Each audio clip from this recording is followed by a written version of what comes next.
하나님께서 우리에게 주신 말씀 에스겔 10장 18절에서 22절까지 말씀입니다.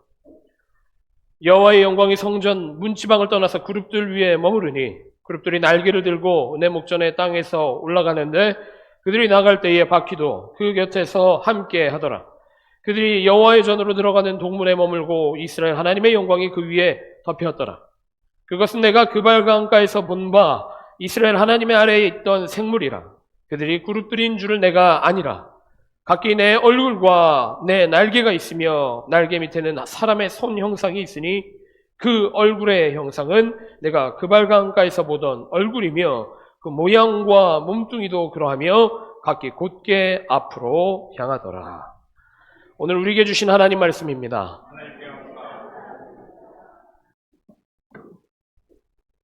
오늘 성가대는 두 번 박수를 받으셨네요.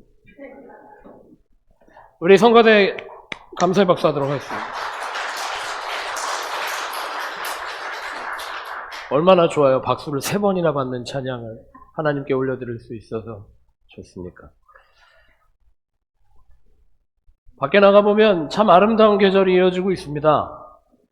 단풍이 아주 진하게 울긋불긋하게 놀러들도 많이 가시는 것 같아요. 그래서 단풍 여행 많이 가시고 소풍도 많이 하는데 참 귀한 계절을 지나가고 있습니다. 옆에 있는 분들과 인사하겠습니다. 즐깁시다 이렇게 인사하겠습니다.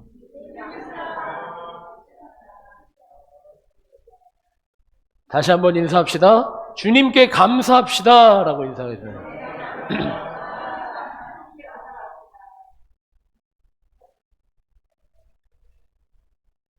누군가 그런 얘기를 하죠.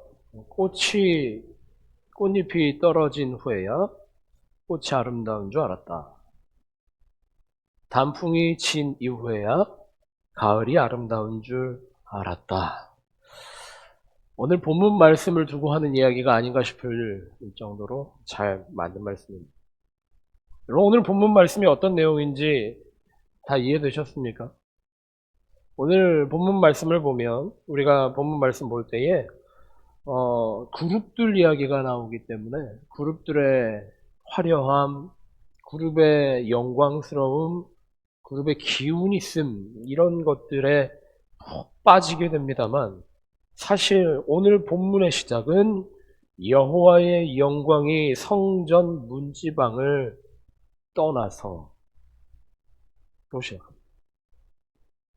여러분 그룹이 뭔지 아십니까?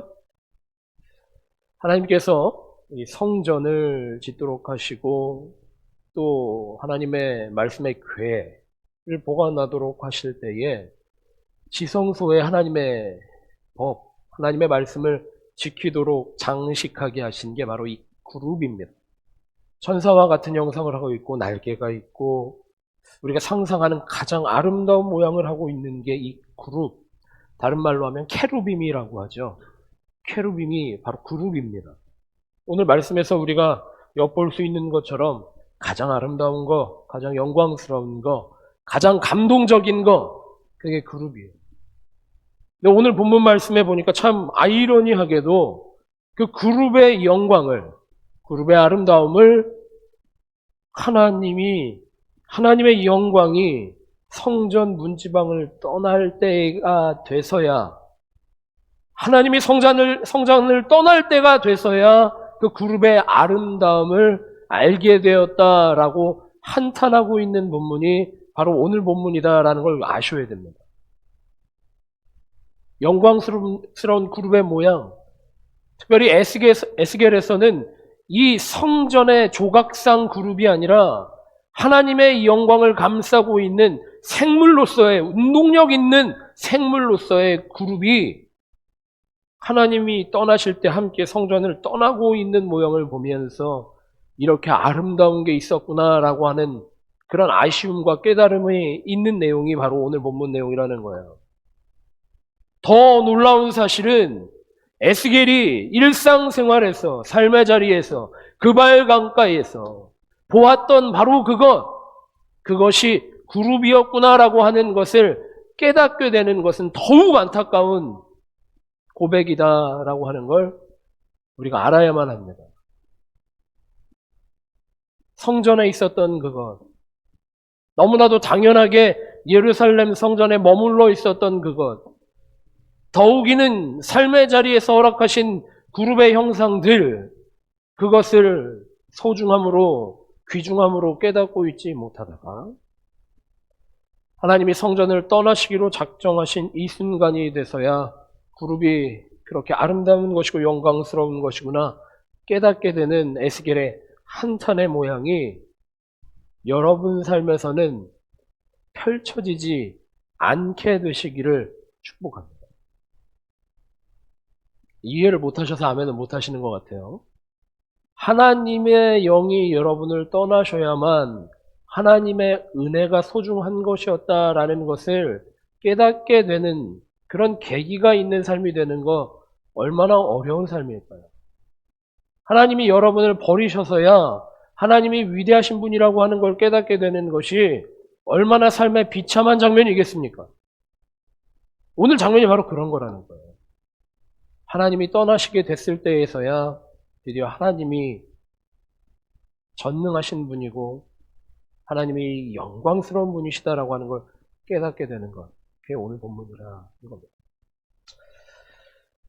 내 곁에 있을 때는 소중한 것을 못 느끼다가 나를 떠나게 돼서야 내가 소중하게 느끼게 되는 그런 경험들을 하실 때가 참으로 많으십니다. 나의 가족들, 나의 남편, 나의 아내, 나의 자식들. 저는 결혼식 할 때 자식들 그렇게 결혼해서 떠나보내는 부모들이 우는 모습을 보면 일편 공감이 되기도 하는데 속으로는 그런 생각을 좀 해요. 야, 저 가족은 평소에 그렇게 끈끈하고 애정 있고 서로 소중하게 생각하고 그랬을까? 라는 생각을 합니다. 서로 지지고 묻고 살다가 싸우고 살다가 반목하면서 살다가 결혼식에서 떠나보낼 때야 돼서야 부모 소중한 줄 알고 자식 소중한 줄 아는 건 그거야말로 얼마나 비참한 거겠습니까? 결혼식장에서만 울 것이 아니라 헤어질 때만 우는 것이 아니라 평소에 위에서 기도해 줄 수 있고 평소에 소중하게 품을 수 있고 평소에 사랑으로 중보할 수 있는 여러분의 가족들, 여러분의 관계들, 여러분의 직장들, 여러분의 가문 되시기를 축복합니다. 지금 뜨끔하시는 분들도 분명히 있을 거예요. 제가 뜨끔하니까. 저도 뜨끔하고. 옆에 있을 땐 소중한 건 모르다가 떠나가면 아쉽고 서운하고 그게 우리 인생이다 라는 걸 깨닫는다라는 거죠. 제가 TV 보는 거 참 좋아합니다. TV 앞에서 시간 보내는 것만큼 아까운 시간은 없지만 TV를 봐야 세상의 트렌드가 무엇인지 알 수 있기 때문에 저는 그런 핑계를 대면서 TV 앞에 앉아서 웃고 있습니다. 여러분 TV 보는 거 별로 안 좋아하시죠? 기도하는데 전념하시고 말씀 보는데 전념하시니까 TV 보시는 데는 별로 집에 TV도 아마 없으실 것 같아요. 그러니까 저만 이해할 것 같으니까 TV 얘기를 하더라도 이해해 주시기 바랍니다. 넷플릭스에서 흑백 요리사라고 하는 프로그램을 했습니다. 지금 고개 끄덕이신 분들만 TV를 좀 보시는 분들인 것 같아요. 흑백 요리사라는 프로그램을 했어요. 그래서 하얀 옷을 입고 요리하는 사람들, 검은 옷을 입고 요리하는 사람들. 검은 옷을 입은 사람들은 무명의 요리사예요. 비교적 유명하지 않은 요리사들이고 하얀 요리복을 입고 요리하는 사람들은 유명한 아주 근사한 요리를 해내는 요리사들입니다. 서로 이제 요리 경쟁하면서 누구 요리가 더 맛있냐 뭐 이런 거 경연하는 프로그램이었어요. 제가 이 흑백 요리사 뭐 결론이 어떻게 났는지 얘기하려고 하는 게 아니라 그 요리 경연 프로그램을 보면서 하나 한 몇 가지 재미있는 표현이 있어서 이 설교할 때에 조금 차용해 오고 싶어서 얘기를 조금 합니다. 요즘 요리를 맛볼 때 젊은이들은 그렇게 표현한다고 해요. 이 요리 재밌네. 이 요리에 킥이 있는 것 같아. 라고 말한다고 합니다. 여러분 무슨 얘기인지 아시겠습니까? 요리에 킥이 있다. 여러분 세상의 트렌드에 민감하게 잘 반응하셔야 됩니다. 요리에 킥이 있다라고 하는 거예요. 요리에 스페셜티가 있다라는 거예요. 독특함이 있고 요리에 방점을 찍는 무엇인가가 있다. 그래서 그것을 요리에 킥이 있다, 완성도가 있다라는 표현인 겁니다. 각 요리사들마다 자기의 장점들이 있죠. 자기가 잘하는 게 있어요. 기술들도 있고 또 어떤 재료를 써서 시그니처를 만들어내는 겁니다. 그래서 그 요리를 보고 아, 이 요리는 재밌네, 이 요리에 킥이 있다라는 표현을 쓰는 것을 저도 보게 되었습니다. 이 요리에 킥이 있다라고 말하는 이 부분이, 이 표현이 요즘 세상 살아가는 사람들이 세상을 바라보는 관점이 아닐까라는 생각을 해보게 됐어요. 요리에 킥이 있다라고 하는 건 자신만의 시그니처를 그 음식에다가 심어놨다라는 거거든요. 시그니처 해놨다라는 겁니다. 그래서 그 요리의 방점이 이 스페셜티, 뭔가 어떤 장기, 어떤 테크닉을 통해서 이 요리가 완성됐다라고 보는 거예요. 근데 세상을 살아가는 관점도 그런 것 같아. 내가 없으면, 내가 있기 때문에 이 모임이 완성돼. 내가 잘하고 있기 때문에 내 인생이 더 화려해질 수 있어. 완성이 되었어. 나의 헌신이 있기 때문에 이 공동체가 더욱 풍성할 수 있는 거야 라고 생각하는 것 같다는 거예요. 내가 없으면 아무것도 아니야. 내가 없으면 의미가 없어. 내가 영광 받아야 돼. 그렇게 사람들이 세상을 바라보고 인생을 살아가고 있는 게 아닐까라는 생각을 하게 됐다라는 거죠. 여러분들 어떠십니까? 내가 없으면 내가 잘하기 때문에, 내가 의미 있기 때문에. 여러분, 저는 이거 보면서 좀 의아한 생각이 들었어요. 진짜 우리 인생을 살아가는 원리가 될 수 있을까? 이게 우리가 인생을 살아가는 하나의 개념이 될 수 있을까? 진짜 그렇게 될 수 있을까? 우리 크리스찬들에게는 이게 적용이 되는 것일까? 여기까지는 여러분들이 그런 표정을 하실 것 같았어요. 이해를 못하는 표정. 저 목사님이 무슨 얘기를 하고 있는가 하는 표정이 지으셨으니까 이제는 좀 더 이해하기 쉽게 또 다른 요리 얘기를 한번 해보겠습니다. 저 요리 잘 못하는데 요리 얘기하니까 조금 이게 공감대가 떨어지는 것 같긴 하네요. 여러분 다 이해하실 수 있게 이제 얘기해 봅니다. 여러분, 김치찌개가 맛있는 이유가 뭘까요? 된장찌개를 맛있게 끓이려면 비법이 뭘까요? 이제야 공감들을 슬슬 하시는 것 같아. 여기서도 공감을 좀 해보세요. 김치찌개가 왜 맛있는 거예요? 김치가 맛있으니까. 된장찌개 어떻게 하면 잘 끓여요? 맛있는 된장 친정 가서 훔쳐오면 되는 거 아닙니까? 그죠? 집된장, 아주 맛있는 된장 가지고 된장찌개 끓이면 맛있어지는 거예요. 거기다가 어떤 재료를 특별한 걸 넣는다고 해서 그게 맛있어지는 게 아니라 내가 어떤 무슨 버섯을, 멋있는 버섯을 갖다가 넣고 요즘에 트러플 버섯 이런 거 유명하잖아요.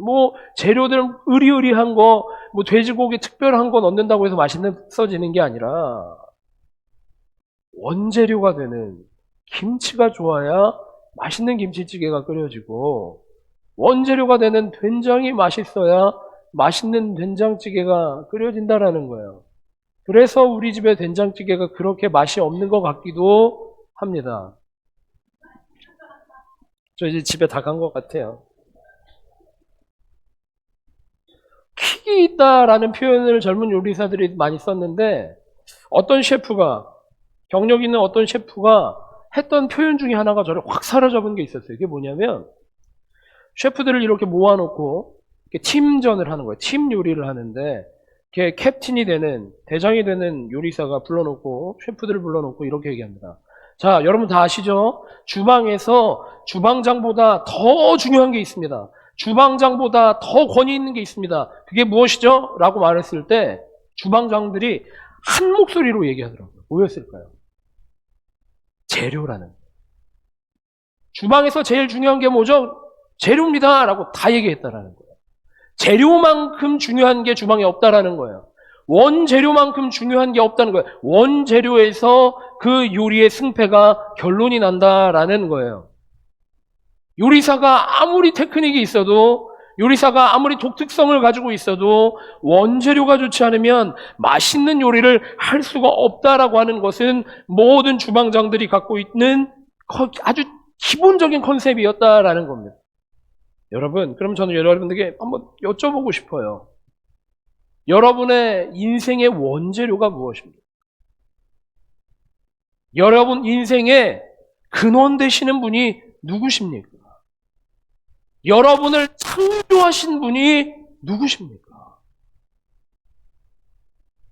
아무도 모르시는 것 같아요. 다시 한번. 여러분을 창조하신 분은 바로 하나님이신 줄 믿으시기를 바랍니다. 창세기의 고백이 먼 옛날에 있었던 고백이 아니라 우리의 신앙 고백이고 우리의 인생의 철학이고 우리의 삶의 동력이 되는 줄 믿으시기를 바랍니다. 여러분 한 사람 한 사람의 인생을 지금도 창조하고 계시고 인도하고 계시고 보호하고 계시다라는 거예요.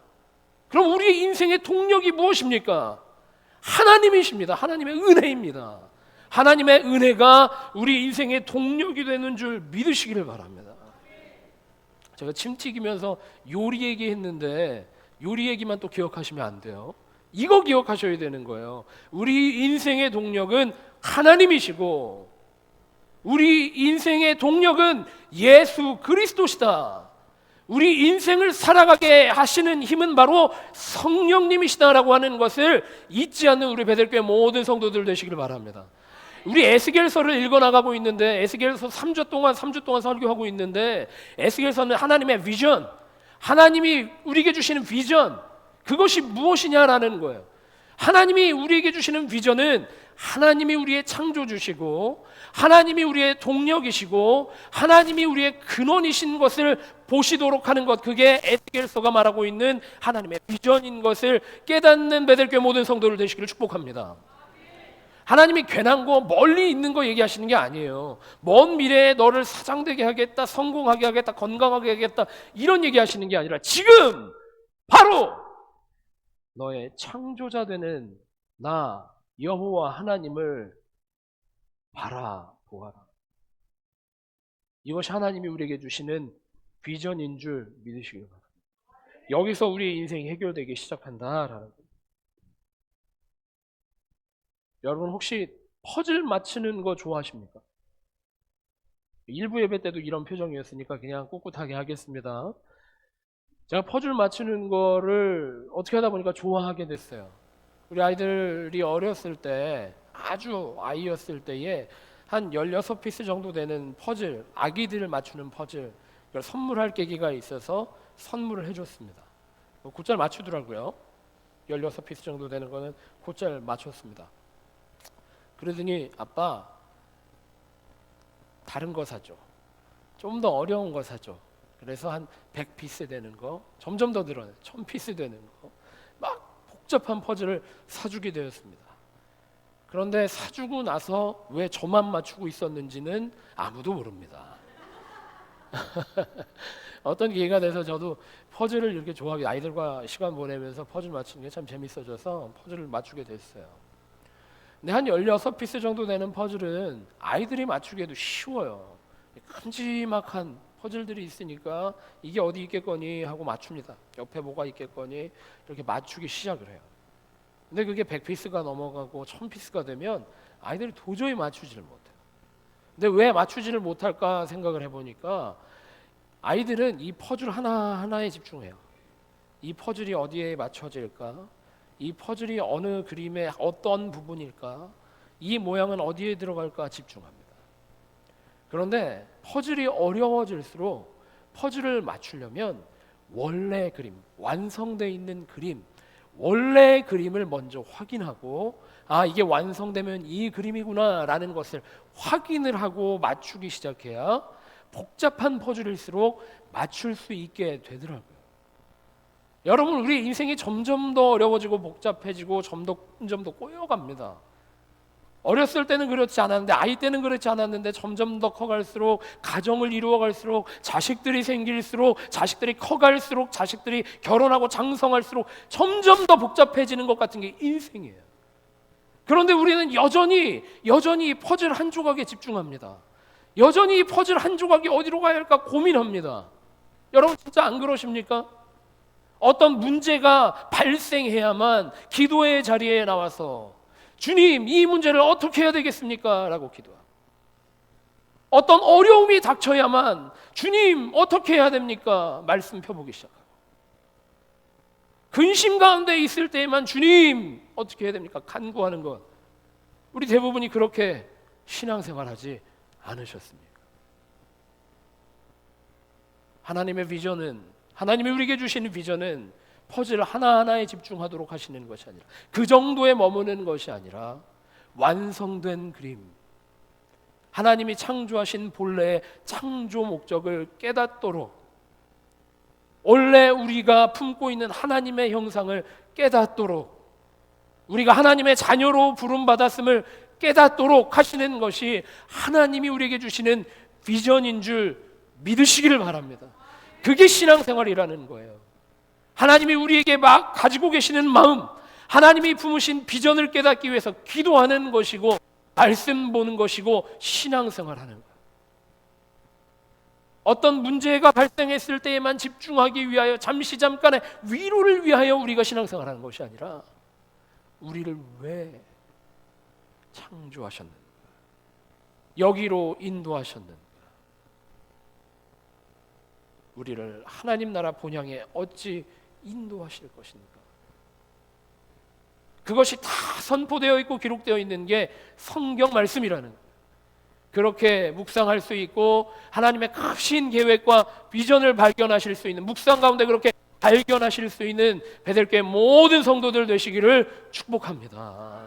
하나님의 크신 뜻을, 하나님의 크신 비전을 품고 승리하며 살아갈 수 있는 베델교회 모든 성도들 되시기를 축복합니다. 이 정도로 안 될 것 같아요. 옆에 있는 분과 인사하겠습니다. 하나님의 비전을 품으시기를 바랍니다. 그렇게 인사하겠습니다.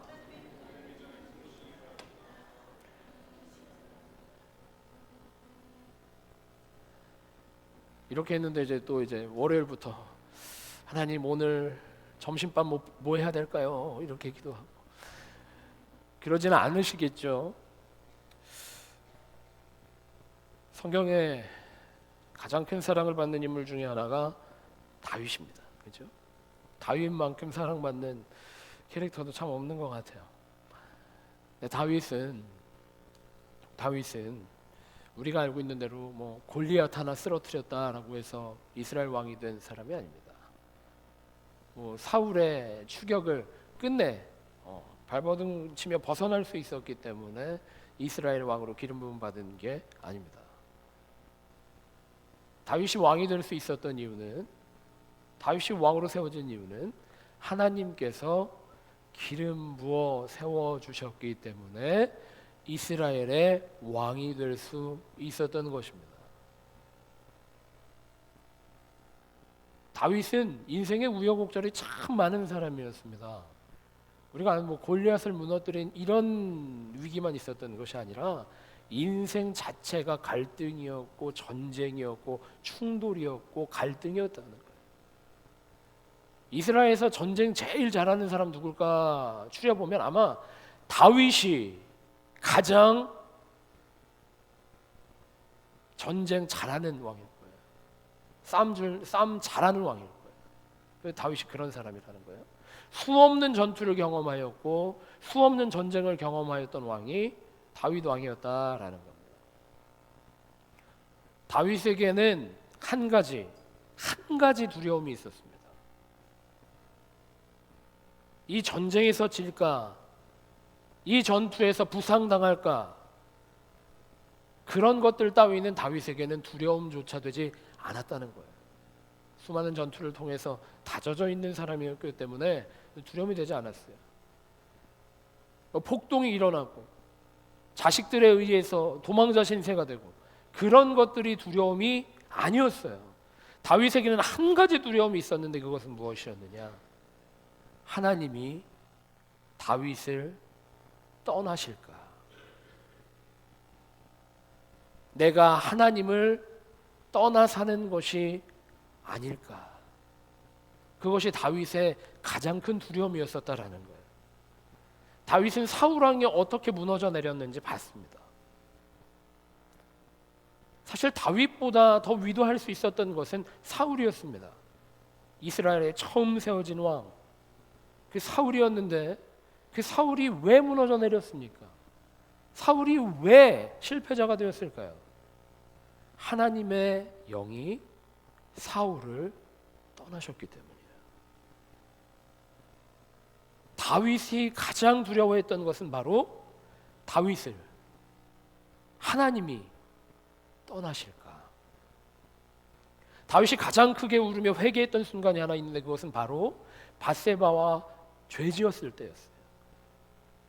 이새를 통해서 하나님이 너가 죄지었다라고 말씀하셨을 때 다윗이 가장 슬피 울며 기도할 수 있었던 것은, 침상을 적시며 슬픔 가운데 회개했던 이유는 하나님의 영이 나를 떠나실까, 하나님이 나를 버리실까, 이것이 가장 두려웠다라는 거예요.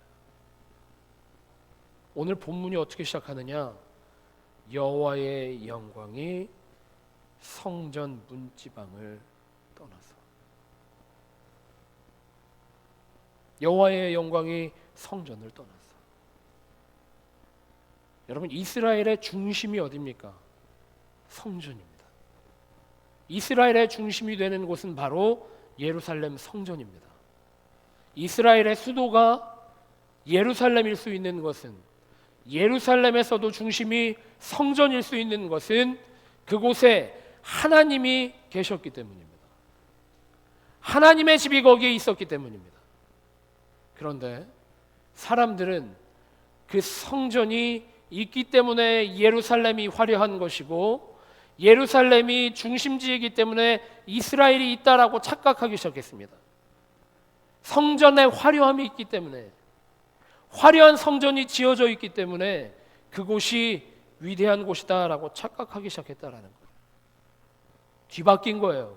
하나님이 계시기 때문에 거룩한 곳이고, 하나님이 계시기 때문에 위대한 곳이고, 하나님이 계시기 때문에 이스라엘이 하나님의 백성일 수 있었다라는 겁니다. 여러분, 하나님의 백성 되시기를 축복합니다. 하나님의 백성이시기를 축복합니다. 오늘 할 얘기가 엄청 지금 벌써 개요가 엄청 많은데 안 되겠어. 밑에 너무 맛있는 냄새가 나가지고요.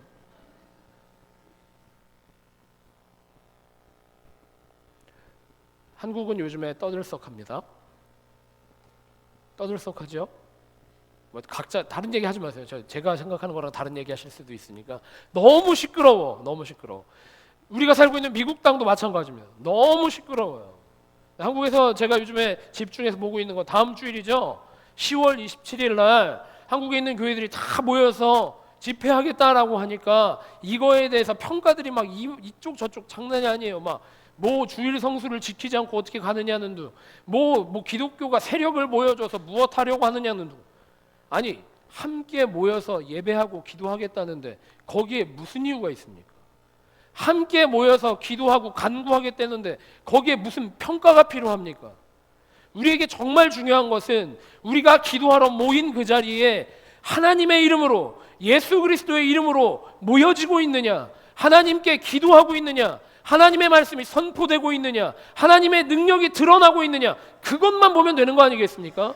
우리의 마음 가운데 우리가 기도할 때에 주님께 기도하고 있느냐, 나를 위로하고 있느냐, 우리가 예배할 때에 그리스도의 말씀이 선포되고 있느냐, 복음이 선포되고 있느냐, 아니면 우리의 기쁨을 위해서, 우리의 취향을 위해서 예배가 망가지고 있느냐. 여러분 어떠십니까? 우리 교회가 교회일 수 있는 이유는 하나님의 임재가 이곳에 있기 때문인 줄 믿으시기를 바랍니다. 우리가 주의 백성일 수 있는 이유도 주님께서 우리를 책임지고 계시기 때문인 줄 믿으시기를 바랍니다. 그래서 우리 교회도 다음 주에는 고국당을 위해서 함께 예배 시간에 기도하는 시간을 가지려고요. 차별금지법, 이거 포괄적 차별금지법 보통 문제는 아닌 것 같아요. 우리의 신앙의 양심을 위해서 우리 고국당, 우리는 해결하고 글로벌 감리교회로 함께 뭉쳐서 함께 결단하고 나아가고 있지만 한국도 지금 많이 흔들리고 있는 것 같아요. 그래서 다음 주일에 나와서 함께 우리가 기도하면서 결단하고 그걸 위해서 중보하는 시간을 제가 가지려고 해요. 기도할 때에 어떤 정치적인 내용도 들어가지 않기를 원합니다. 어떤 정치적인 편향도 들어가지 않기를 원합니다. 우리가 예수 믿는 데에 우리가 하나님께 예배드리는 데에 세상의 어떤 걸림돌도 우리를 발목 잡으면 안 되지 않겠습니까? 마찬가지예요. 우리의 생각들 때문에 하나님 앞에 예배드리는 데에 방해되면 되지 않겠습니까? 안 되지 않겠습니까? 우리의 욕망 때문에 예배드리는데 방해되면 안 되지 않겠습니까? 우리의 계획들 때문에 예배가 무너져 내리면 안 되지 않겠습니까? 이 시간 예배는 온전히 하나님 높임 받으시고 영광 받으시고 하나님께서 주시는 비전이 허락되는 시간이 될 때에 이 시간 예배가 능력의 예배가 되고 살아있는 예배가 되고 생동감 있는 예배가 될 줄 믿으시기를 축복합니다. 저는 요즘 한 가지 고민이 있어요. 내가 왜 목사일까? 내가 왜 베델교회 담임 목사일까? 그런 고민이 엄청 많아요. 여러분이 상상할 수도 없는 고민 가운데 빠져 있어요. 웃으시는 분들은 다 아시는 것 같아. 아니, 다른 것 때문이 아니에요.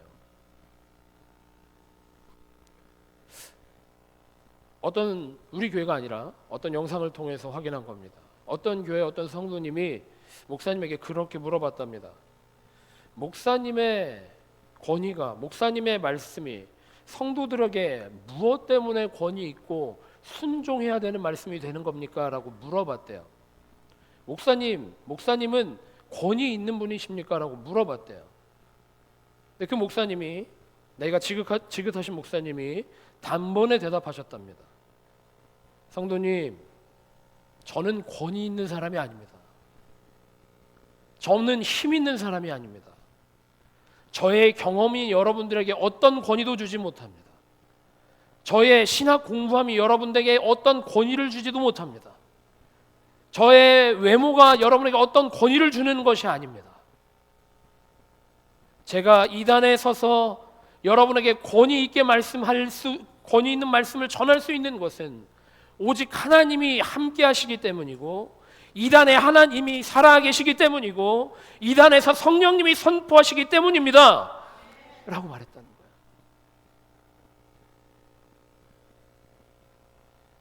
여러분, 우리가 교회인 이유는 하나님이 살아 움직이시기 때문인 줄 믿으시길 바랍니다.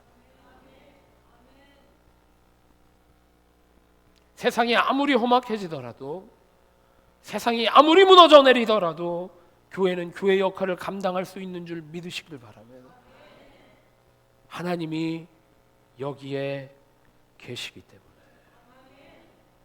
세상이 아무리 유혹하여도 우리가 성도로 온전히 서 있을 수 있는 이유는, 세상이 우리를 아무리 방을 잡아도 우리가 복음의 능력으로 승리할 수 있는 이유는 성령님이 우리 성도들의 삶 가운데에, 성령님께서 우리 성도들 한 사람 한 사람의 삶 가운데에 역사하시기 때문인 줄 믿으시길 바랍니다. 우리가 간혹 걱정할 때가 있어요. 고민할 때가 있어요. 세상이 이렇게 흘러가는데 우리의 방향이 맞는 것인가? 우리가 할 수 있을 것인가? 우리 교회가 제대로 할 수 있을 것인가? 살아남을 수 있을 것인가?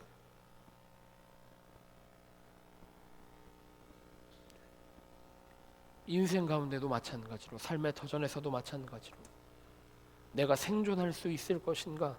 내가 잘할 수 있을 것인가? 성공할 수 있을 것인가? 왜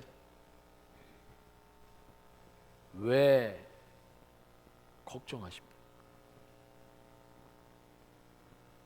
왜 걱정하십니까?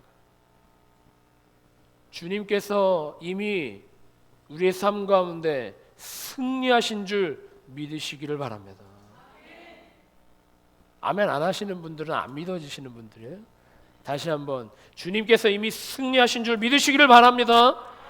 주님께서 우리를 책임지시면, 주님께서 우리와 동행하시면, 주의 임재가 우리의 삶 가운데 함께 하시면, 우리는 이미 주님께서 부활하여 주셔서 죽음과 사망의 권세를 이기신 삶을 살아가고 있는 줄 믿으시기를 바랍니다. 주님의 임재가 떠나기 전에 주님께서 성전을 떠나셔서 유다가 망한 것처럼 되기 전에 우리는 그 이전에 주님의 임재를 충만하게 경험하며 승리하며 삶의 자리에서도 승리하실 수 있는 베델교회 모든 성도들 되시기를 축복합니다. 우리 교회는 하나님이 함께 하시는 교회인 줄 믿으시기를 바랍니다. 우리 교회는 예수 그리스도가 머리 되시는 교회인 줄 믿으시기를 바랍니다. 우리 교회는 성령이 충만하게 역사하고 계시는 교회인 줄 믿으시기를 바랍니다. 우리 교회 성도들의 삶은 주님께서 책임져 주시는 삶인 줄 믿으시기를 바랍니다. 우리가 같이 찬양하면서 결단할 텐데,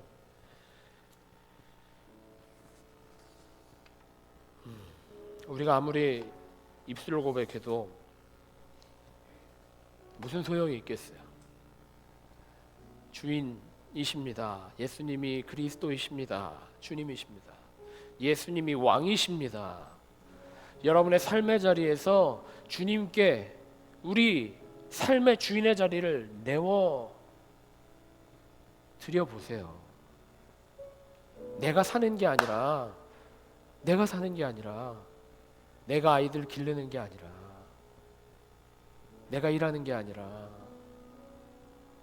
내가 걸어가는 게 아니라 주님이 인도하실 수 있도록 자리를 내어드려 보세요. 그래야 하나님이 일하시지 않겠습니까? 왜 불안해하고 걱정해 하십니까? 왜 근심 가운데 계십니까? 하나님이 함께 하시는 줄 믿으시기를 바랍니다. 우리가 주님의 이름을 높여드릴 때에, 내 삶을 주님께 맡겨드릴 때에, 주님께 붙들림 받을 때에 주님이 책임져 주시는 인생, 주님께서 다스리시는 인생, 승리의 인생을 살아가게 될 줄 믿습니다. 그런 마음으로 결단하면서 찬양하기를 원합니다.